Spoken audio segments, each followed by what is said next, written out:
But the ones that do, they only allow one animal per flight. So you have to book way in advance. Come on, little bird. I gotta follow him around. Let's see. What a mess you're making. What a mess you are making. What are you doing? You can't be on there. You're gonna tip that over. You're not light as a feather like you used to be. I think you need to go on a birdie little diet. Yes. Okay, I'm gonna try to put him in his little, he has a little cave that he goes into at night. Let's see. Sorry, I just have to. It's hard to do this with one hand here. Okay, ready? Let's go into your little cave. I put his little cave together. Let's see if he'll go in there. Go in your cave. Come on. It's nice and cozy. Go.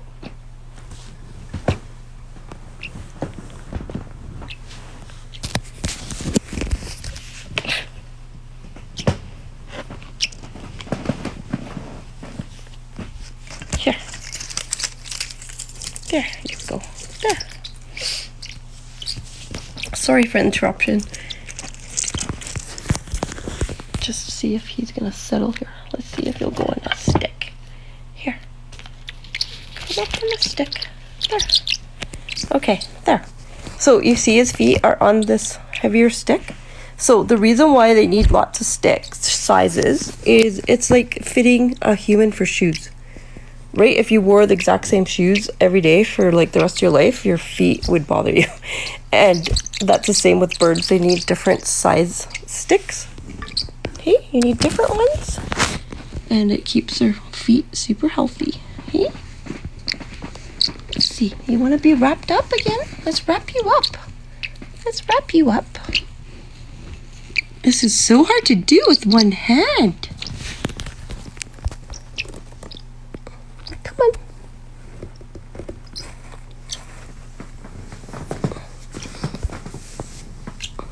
He's so undecided what he wants to do.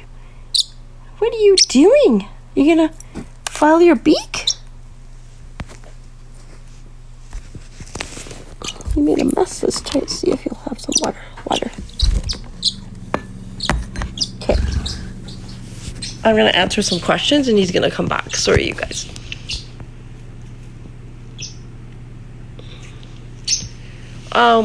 Okay, so body. That actually is not his cage. I just have it. It's like a small little transport cage, but he never goes in there. I just use it to lean the light on so that it kind of has like a overcast over top of like a play area. So these lights that they need, it's a vitamin D light. It costs around $125, and it's like its own compartment, because like I thought, oh, I don't need the whole kit, right? Because it's expensive. So what I first did was just went and got the lamp and then just put on a regular, lamp. But it doesn't work because it doesn't disperse the light the way a bird needs it, because it has to be kind of like dome over top of an area. Oh, you're back. Welcome back. So yeah, I just use it for him. He goes just on the outside of it to perch. He doesn't ever go inside any cage. He's traumatized from cages. If you know the backstory, he's a rescue bird, so he doesn't do cages. He has his own room. He gets to fly over 1,000 square feet all to himself, and he'll land on little perch stuff, right? And only when it's live, he's like, it's usually bedtime, so he's going in to his cave. And look how smart he is. He thinks I don't notice, but every night he works on this little corner where the window is of the cave, right? You can see it's like a little net, and he thinks I don't notice, but he works on it every night as a little escape route. Look, he made a hole, so I have to fix it. Thinking I'm not gonna notice. You think I'm not gonna notice? Now I have to repair it. And he just works on it a little bit every night to have his escape route. And that is part of his trauma, right? Because where he was locked up for his safety, right? And then would be sitting there all day, except it would be a cage, right? And he would plan his escape. And the danger of that is they could bruise themselves really bad because they'll work on that like all day and night. Whereas this is why I only have him on soft surfaces, because he doesn't do well with anything that's caged in. He likes coziness though. Hey, you like cozy? That's why he likes lots of blankets. And I have it lit up right now, but well, not lit up. My camera inside is like gives you guys light, but it's actually dark in here, and he falls asleep in there, no problem. Hey, and then before he sleeps though, I add lots of different sticks so that if he wants a perch, he can go in a cocoon or he can perch up on different sticks. And before he sleeps, I have them, like at least 5 of them, kind of crisscrossed in there so he can pick and choose what he wants to do. Okay, let's put you back in your cocoon. Okay, let's put you in the cocoon. This is bedtime now. Okay, we're gonna wrap him up and then you guys can relax. We were telling a story and then we got cut off because you got all over the place. Okay. There. Okay, there we go. There. Oh my goodness, you own ring necks. Oh my goodness. Before I saw this one, well, not that I was even supposed to get a bird at all, but I was in love with those ring necks. And it would be so funny if I ever got to meet you one day. We could do a play date with the big ring necks with this little bird. Are they blue by chance? Because I know those come in so many different colors, and they are so sweet. They talk quite a bit. Hey, birdie, are you gonna talk one day? Are you? You gonna talk like a little one?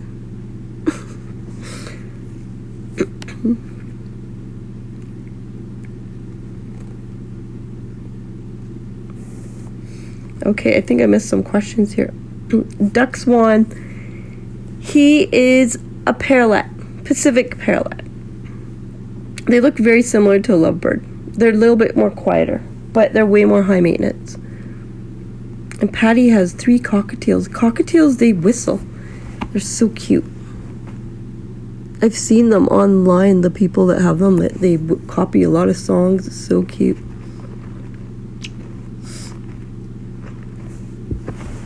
Okay, birdie, this is unwinding time, okay?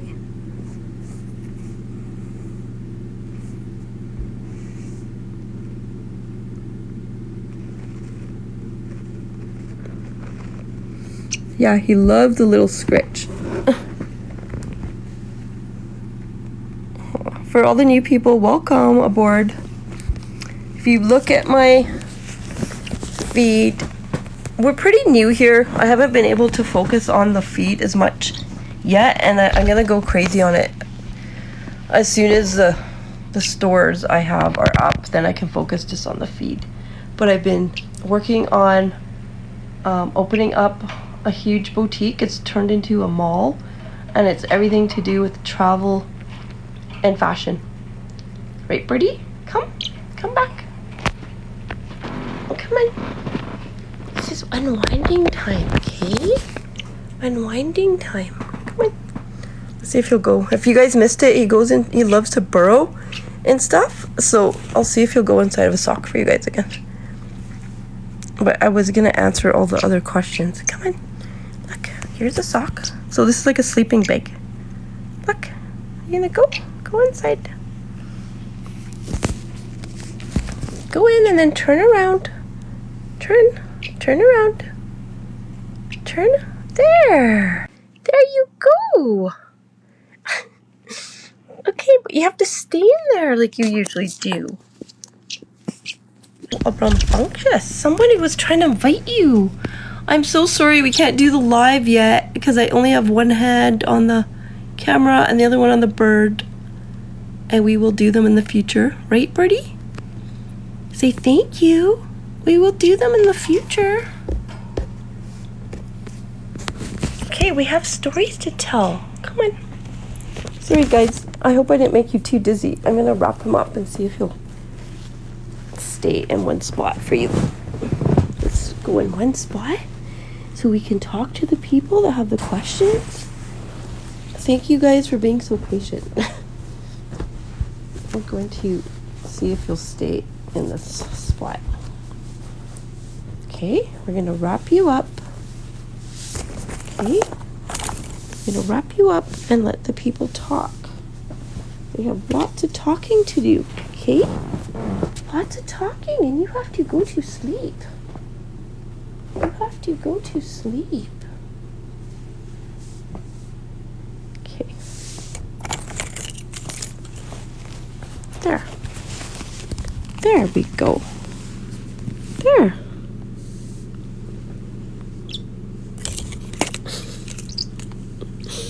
See if I could use this as a little brush. Here's a little brush for you. Here. Oh.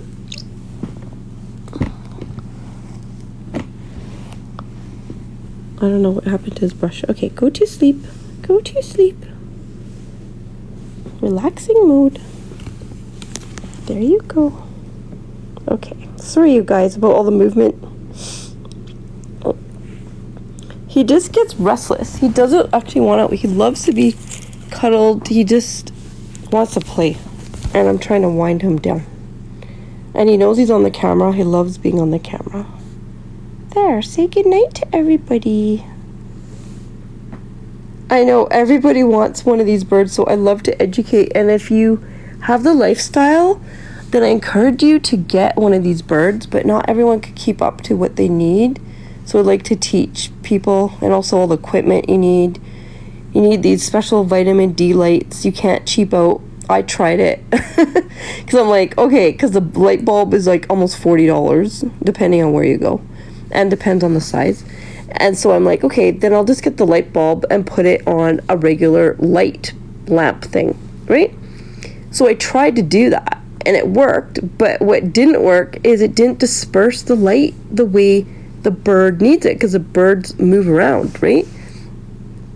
And usually I'm outside with him, but in the winter I can't do that, obviously, so I need him to be, you know, he comes back and forth to eat underneath this light, and he eats a lot, so he's in and out of it. But anyway, the way the light is dispersed, you need the kit, and the kit is like, depending on where you are, but you could spend up to $150 just for this one light kit, and you cannot cheap out. Like, I tried.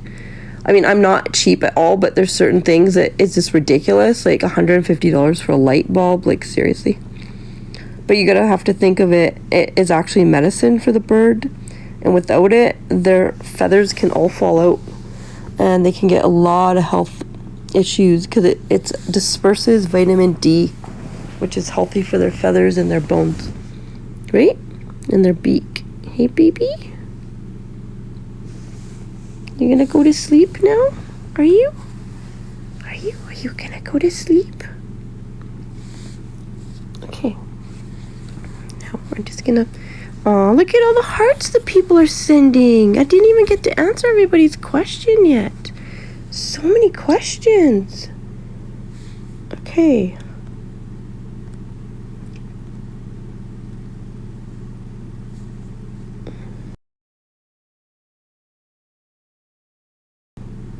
Please keep educating people on how you have to be very ready to have a bird. Yes. So what you can do is start, if you really want a bird, but you have like a regular job and you have to come and go and treat it like you have a puppy, you know, people leave to go to work. With this bird, you can't do that. You will re-traumatize them. Even if they're not traumatized, you will traumatize them by leaving. In nature, they flock in a flock with a family, and they are stuck like glue in their natural habitat. And so if they don't have their family, then they're stuck to glue like you, like to you, I mean. And I'm not joking you, like, they don't want to be separated from you for like even 1 second. And if, like, I literally have to wait till he goes to sleep before I can take a shower. Because if I'm gone, like, I like to take a nice hot shower for like half an hour. If I'm gone for that long, he will just not stop screaming until I come back. Tried it once and no, you can't do that. And then what happens is they get themselves so worked up that they literally like put their heart rate at a crazy level that is not good. So you're just gonna stress them out. But a budgie, they don't care if you go to work, as long as you have a whole bunch of toys, and they're really independent. They're kind of like a cat.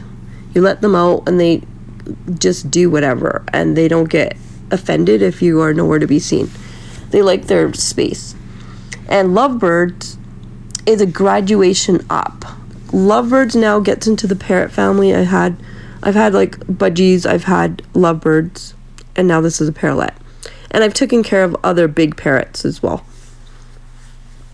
Now, lovebirds are really, really loud, so I only recommend them if you are in a house, because you will get kicked out of your apartment because they're really loud.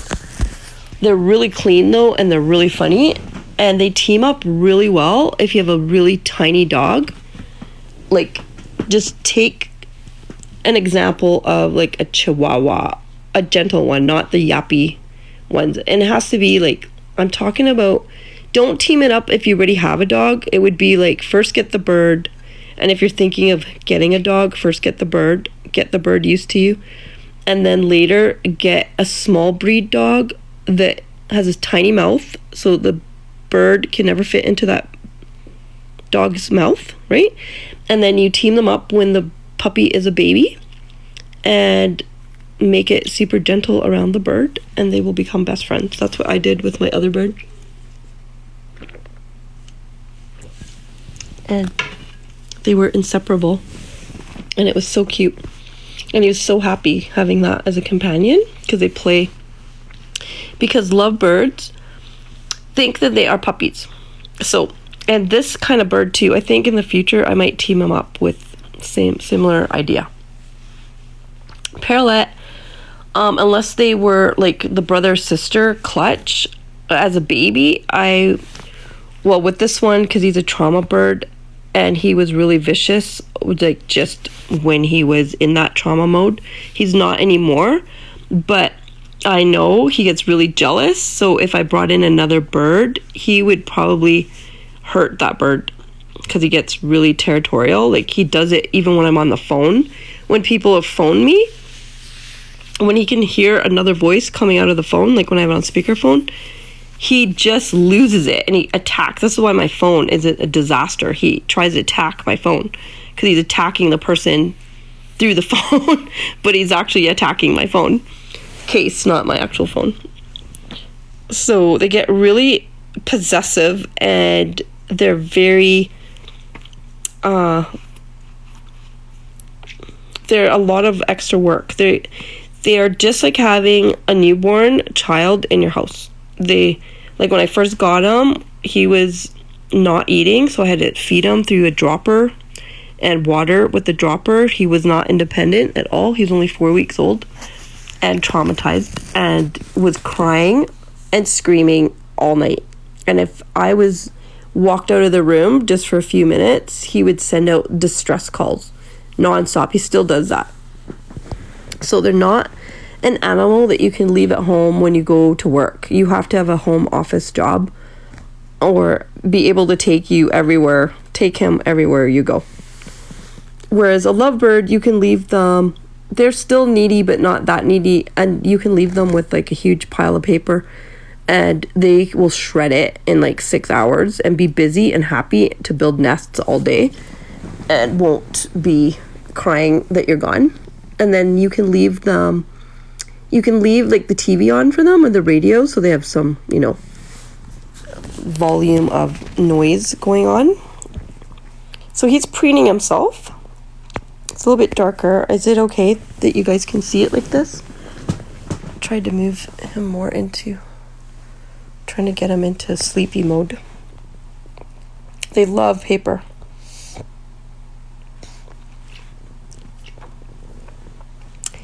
I adopted him at 4 weeks old he stopped eating.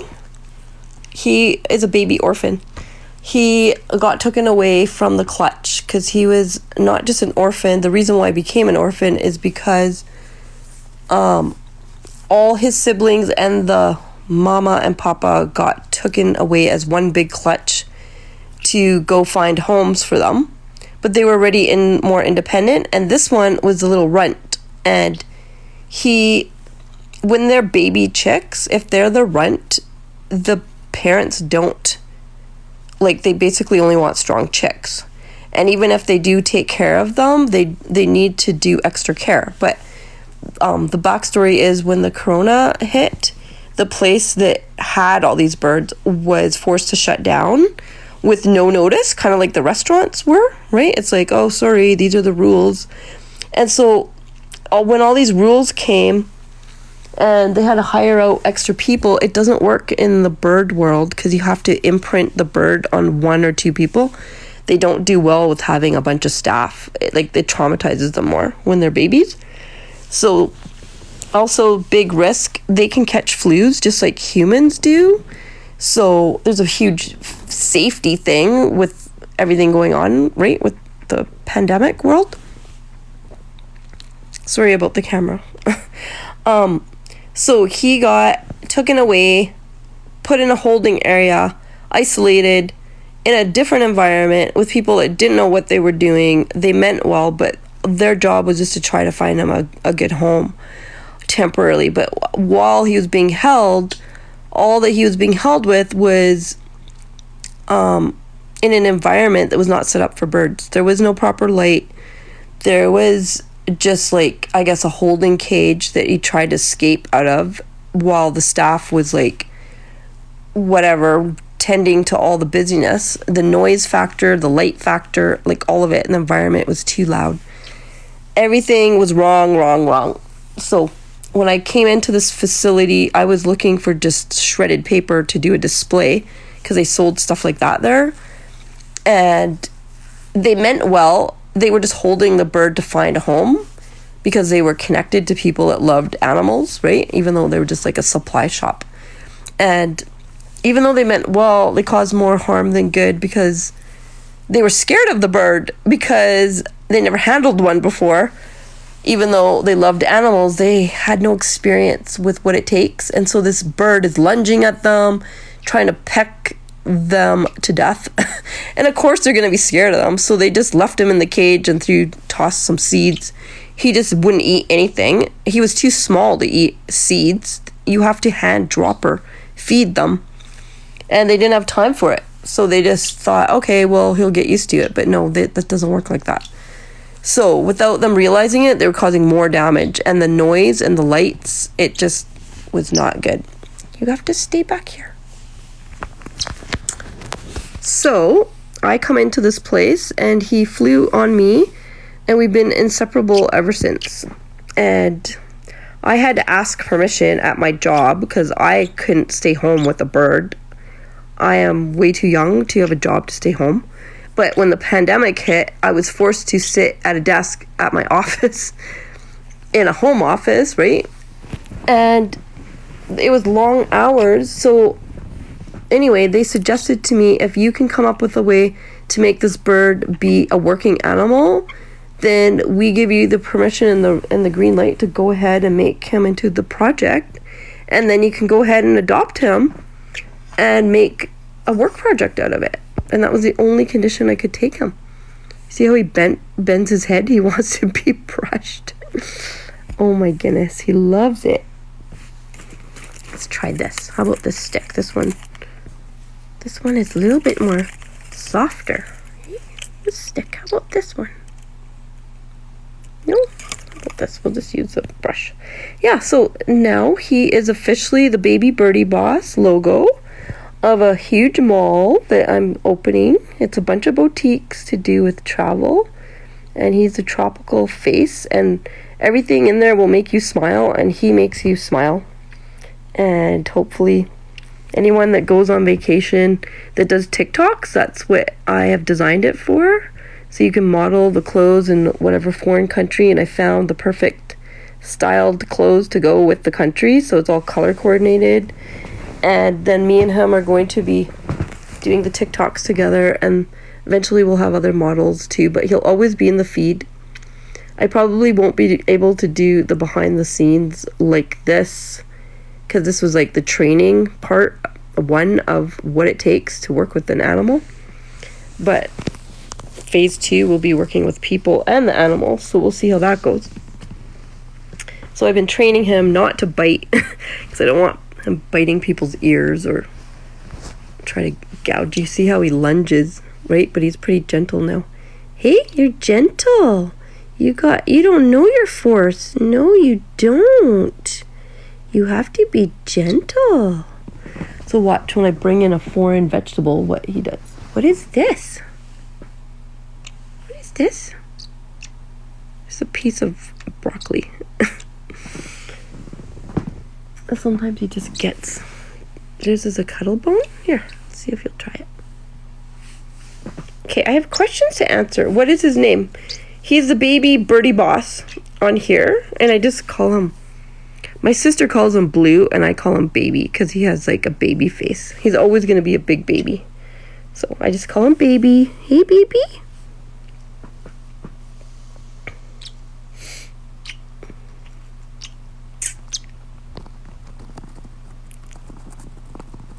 He's like trying to chew my phone. You can't chew the phone. Okay, guys, I have to go back to the feed. I'm sorry if I missed your question. I'm gonna go back. Yes, yeah, a lot of birds love paper, but yeah, I do try to educate here. So if you have any questions, if you want to get one of these birds, they don't exist in Canada. It's really hard. They don't exist at a pet store. You have to go to an exotic bird breeder, and they usually are in different parts of the world. Like, I don't know exactly where because I didn't do it that way. Mine just accidentally literally fell into my life without, I didn't know. So it was unusual. This one was a rescue bird. But keep in mind, if you do want to get this kind of tropical bird and you are in a cold place in the winter, that you need special equipment. Like, you need to set up a room. They will attach to you, so you are like their whole life basically, and then they get used to you, and then after you can incorporate maybe another bird if it's gentle enough. If it's not gentle, and you could tell, like if he's biting or anything like that, or has a history of that, then you want to team him up with a different animal, like a little baby puppy, like a little dog that's not going to be big one, maybe. And I've done it before, that's why I can say it, with the lovebird, because they know how to stick up for themselves. That's what we were getting into, this subject about people and birds, how similar they are. And these birds are not scared of anyone, and they're very confident. And that's what I was trying to say. If you are a person that's super nice and somebody just out of nowhere is off colored for the day, what I mean by that is they're not themselves, right? Like, they just are projecting. Like, say if you work at a coffee shop, I see this all the time. I go get my coffee, and the poor, like, the people, the nice people that work at the coffee shops, they're like left, right, and center getting the brunt of everyone's, bad day. So just, if that has happened to you, just be confident and know that you are a safe place for people. So you got to take it as a compliment. Just like this bird, the people that were taking care of him, they lost their patience with him. They weren't mean or anything like that, but they were just like fed up. So they're like, oh, he'll be fine. We'll just put him in a corner and deal with the customers, and we'll just try to find him a good home. Well, no, you can't do that, because you can't leave them alone in a corner. They're used to being in a huddle, like in the trees all day with their little clutch. And if they're not in the trees, then whatever, they're like in a place that's properly set up. And when they're a pet, they need a play area. And they need a room to fly around in that's safe. You have to set up a room, like a playroom, just for them. So that can be expensive, right? and you need lots of shelves because they have a lot of equipment. They need a lot of food that's not just like bird seed. They need chop. They need like blenders. They need like in order to make the chop. They need lots of seeds. No sesame seeds, flax seeds, chia seeds. You need storage for all these seeds, and then all the equipment to make the chop, like the knives, the cutting boards. And like a lot of people, they don't eat that way, so I don't recommend to get this kind of parrot world birds unless you eat that same way, because then you can make your salads. You could look at my feed. You could see the salad I make for myself and then what the bird gets. Come on, little bird. Come. There. He went back up here. So here, he's just on here, like his little perch. He doesn't go inside this cage. This is just like a little transport cage if I have to bring him from here to the car. But he's never like stuck inside. They don't like to be stuck inside. So if your bird is okay with a cage, because these ones, they're more burrowing birds. They love to burrow in stuff and in trees in nature. So you can create that. But you need a lot of equipment to create it. You need lots of blankets, lots of washable towels, microfiber kind of cloths. You need a lot of plastic containers. You need bricks and a lot of perches. And like, just to give you an idea, one perch can cost you $30 or $40. I went to get all mine out in the woods because it was ridiculous. And those work actually better. But like the manufactured perches, you have to be careful if they have sandpaper on them. That sandpaper is on there with glue, which is not good. And they cost so much money to buy them. Like, so if you need five of them, right, at $30 a piece, like just for little pieces of wood. And the food is the number one crazy amount of money you're gonna spend. And they have to eat salads. They can't just eat seeds. They need to have, I'm sorry, I'm gonna wrap them up again.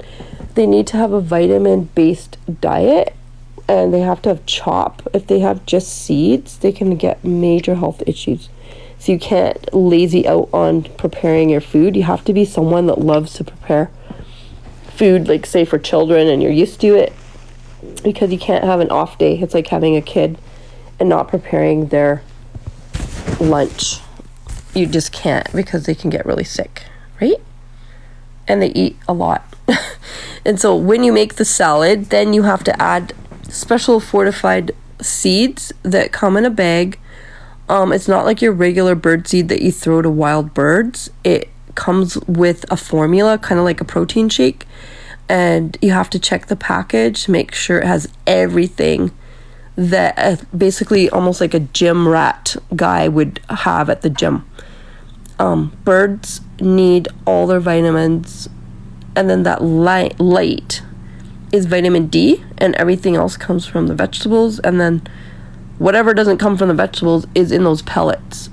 So the pellet bag is about $50. That's just for the pellets of protein. Then you need the vitamin ones. Then you need the mineral ones. So there's 3 or 4 different bags. They're like $40 to $50 a piece. And so this little baby bird that's only like 3-4 inches high, he has like a huge bill every single month. So that's why I say if you are someone that already eats like that, then you don't have to go buy extra than what you already buy, right? But the prepping, it has to be fresh. You can't make it, leave it in the fridge for like a week. They won't eat it. They're really picky eaters. They want to taste everything or smell it before they decide they're going to eat it. And then on top of all your vegetables and all that, then you need fruit. They have to have a fruit every day as well.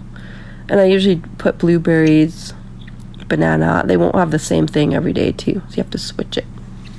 So yeah, they're a lot of work. Yeah, this is his preening time. Since there's no other bird here, this is his bird. Hey, this is the birdie brush.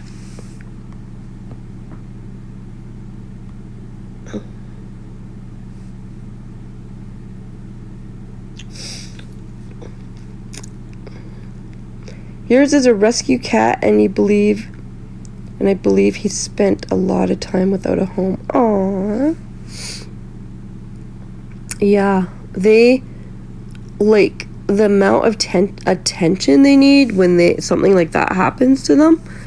Like, now he doesn't cry, but when I got him, you guys, for 6 months, he cried like a real baby. Like, it just ripped my heart out. That's why what I'm saying is, you see how much patience it takes for me to brush him. And I'm usually, if I'm not doing the live with you guys, I'm picking out all my clothes for my business so I can, like, look through the computer and spend time with him. I usually have him wrapped up like this, and then I put him in a pocket in my shirt while I'm on my computer, and he just sits and watches what I do, but he loves to cuddle like this. But if you're not a cuddler or someone that wants a little animal being attached to you all the time, and if that would drive you crazy, then you just have to visit someone or just come on my lives to get your serotonin boost, because it might irritate you that a little creature might demand your time as much as they do, because that's what they do. Hey, you are very demanding. Yes, you are. Yes.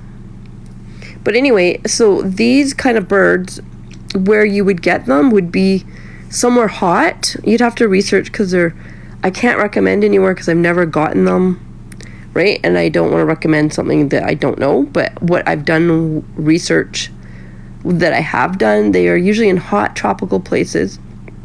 In the United States would be the closest in North America.